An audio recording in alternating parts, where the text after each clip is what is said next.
Le mail est un document comme un autre. C'est la trace d'une action, d'une décision, d'une prise de responsabilité.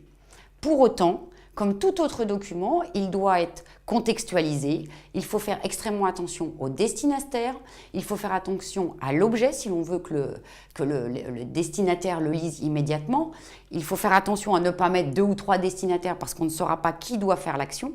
De la même façon, ne jamais oublier de mettre les bonnes personnes en copie qui doivent avoir connaissance que les négociations contractuelles, par exemple, continuent ou sont sur la bonne voie ou qu'il y a un problème. Il arrive fréquemment, dans des expertises en particulier judiciaires, d'être confronté à la fourniture d'informations, de messages édités et imprimés.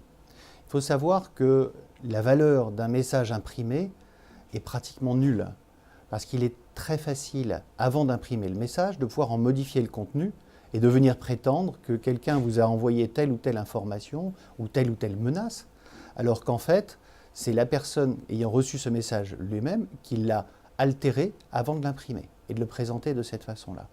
Aussi, il est toujours délicat de pouvoir affirmer la valeur probante d'un message. Pour ce faire, il faut, et j'en reviens à ce qu'on avait évoqué précédemment, sur la traçabilité des messages, l'intégrité du message grâce à la signature électronique, l'utilisation des en-têtes qui vont permettre de définir quel est le chemin utilisé par le message.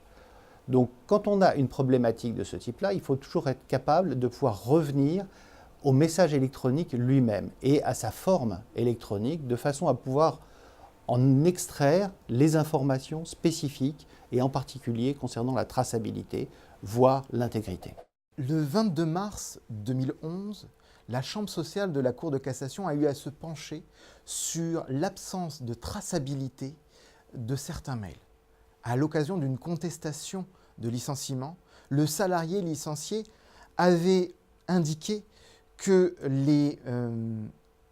certains mails mettaient en exergue le harcèlement moral de l'employeur.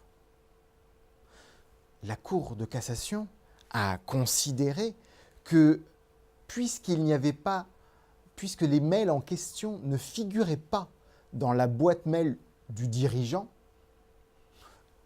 ils n'avaient pas cette valeur, ils n'existaient pas, ils pouvaient être des faux.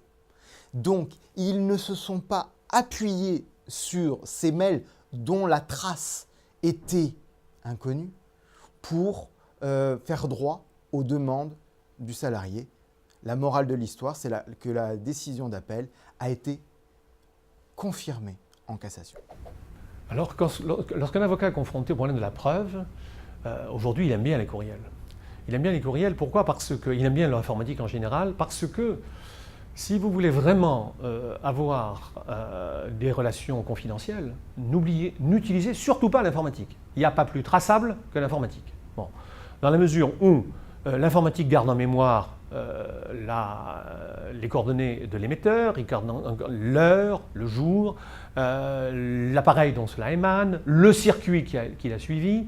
Si d'aventure en plus vous doublez ça par un serveur d'horodatage qui aura effectivement pour mission de conserver la trace de l'émission, conserver la trace de réception.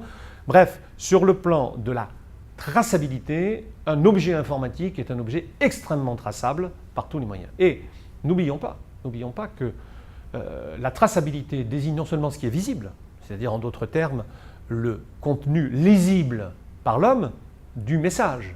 Mais lorsque j'efface un objet informatique, lorsque je le fais disparaître de mon ordinateur, eh bien en fait il ne disparaît que de mes yeux, mais il reste inscrit sur l'ordinateur et les experts, eux-mêmes d'ailleurs pas les experts puisqu'il existe des logiciels dans le commerce qui sont très simples pour ça, permettent de faire remonter le contenu des messages qu'on a effacés, un peu comme on fait remonter une photo sur un révélateur pour ceux qui ont connu l'époque où on faisait de la chambre noire et où la photo, après le papier ait été imprimé, apparaissait progressivement par le révélateur. Donc un objet informatique c'est traçable, hyper traçable, et un bon conseil, si vous voulez de la relation confidentielle, surtout revenez au papier.